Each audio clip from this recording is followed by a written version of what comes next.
Rekan-rekan sekalian, selamat datang di modul ke-7 pengenalan komputasi. Hari ini kita tidak bertemu secara langsung, tapi hari ini saya akan memberikan beberapa contoh di mana kita mulai harus menganalisis sebuah kasus atau kita sudah melakukan sesuatu yang dinamakan kondisional gitu ya.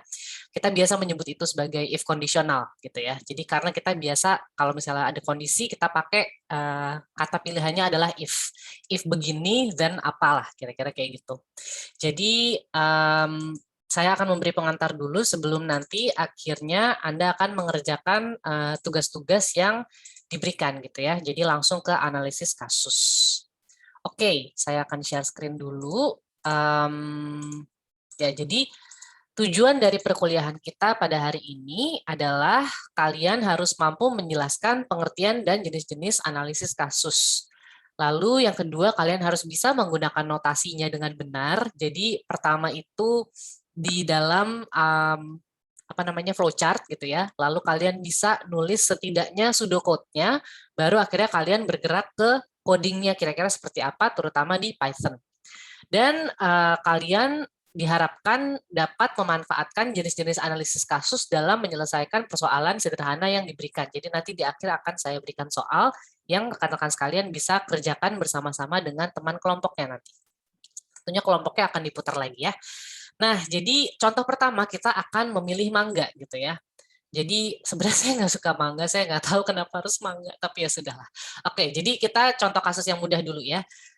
Analisis kasus ini tentunya kalau misalnya kalian pengen makan mangga gitu ya, ya nggak tahu sih ya, ada yang suka mangganya mangga yang masih muda gitu ya.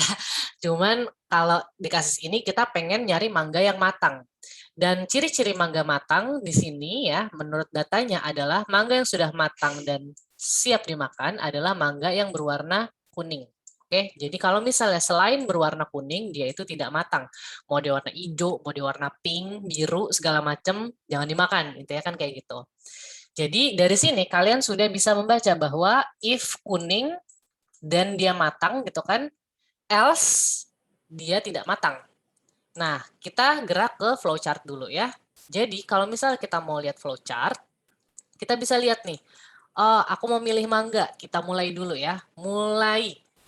Lalu tentunya yang pertama kali kita masukkan adalah inputnya itu apa. Dan input itu seperti yang sudah kita pelajari sebelumnya, dia bentuknya adalah jajar genjang ya. Inputnya adalah kita milih mangga. Terus yang kita lakukan adalah memilih. Jadi kita pakai si belah ketupat ya, belah ketupat untuk percabangan if.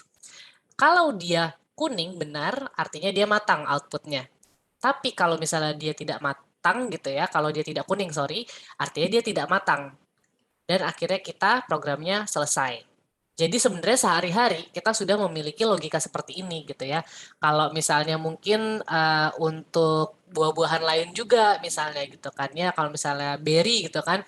Kalau blackberry gitu kan, kalau misalnya dia memang hitam justru dia matang, tapi kalau merah tuh dia masih asam, kira-kira seperti itu. Jadi flowchartnya seperti itu. Inputnya apa, lalu percabangannya ada di mana, dan pilihan dari percabangan itu apa, dia akan jadi outputnya.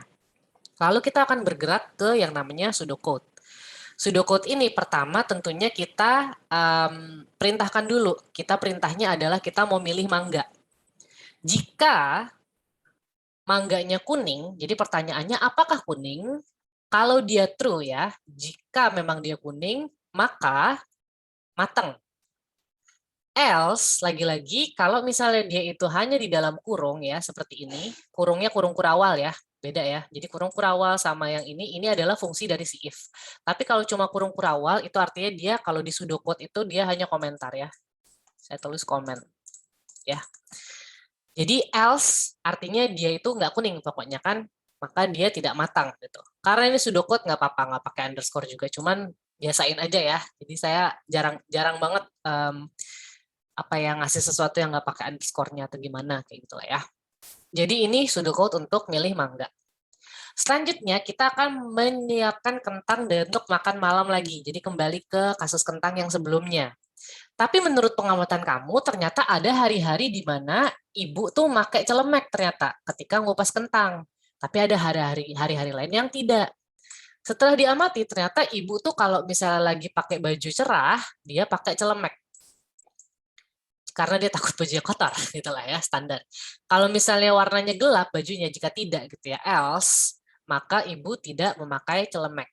Nah, kita langsung lihat nih analisis kasusnya gitu ya, bahwa oh ternyata ada hari-hari di mana tuh saat mau ngupas kentang gitu kan ya, ibu nih tergantung nih bajunya apa gitu kan ya. Jadi kita akan lanjut. Pertama, kasusnya kita harus tahu awalnya itu apa. Awalnya ternyata pokoknya kentangnya harus tersedia. Karena di sini nggak dibahas gitu ya, nggak diminta dicek kentangnya ada atau tidak. Artinya kita asumsi, oke, pokoknya begitu kentang itu tersedia, kita langsung cek bajunya ibu. Ibu pakai baju warna cerah atau tidak gitu kan. Kalau ibu lagi pakai baju warna cerah, artinya dia akan berbeda kondisinya dengan kalau misalnya ibu tidak pakai baju warna cerah ya. Jadi kasus 1 dia pakai baju warna cerah, kasus 2 dia tidak pakai baju warna cerah. Kalau dia pakai baju warna cerah, dia akan pakai celemek dan akhirnya mengupas kentang. Tapi kalau enggak, ya dia akan potong langsung gitu ya. Ya udahlah, nggak penting lah bajunya gitu. Kita langsung potong kentang. Dan akhirnya kentangnya pun terkupas. Sekarang kita ke flowchart. Flowchart-nya, keadaan awalnya kita harus state bahwa pokoknya dimulai saat kentang tersedia. Kalau kentang yang belum tersedia, belum bisa dimulai. Terus cek warna baju, apakah ibu memakai baju warna cerah? Iya, pakai celemek, habis itu dia akan ngupas kentang dan selesai. Kalau dia, oh ya, keadaan akhirnya kentangnya terkupas.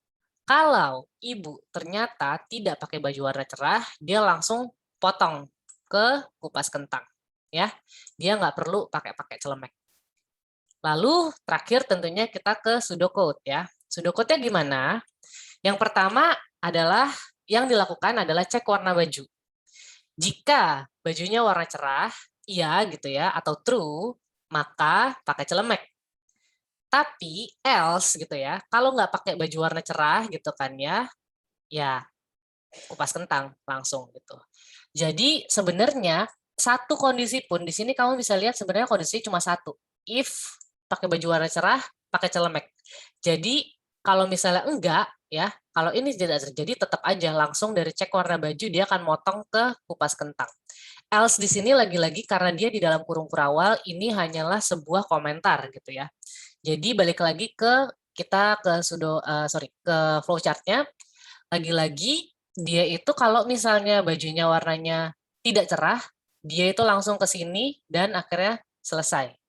Jadi bisa dibilang ini adalah kondisi yang lain selain iya. Oke, jadi pseudocode seperti ini sudah bagus.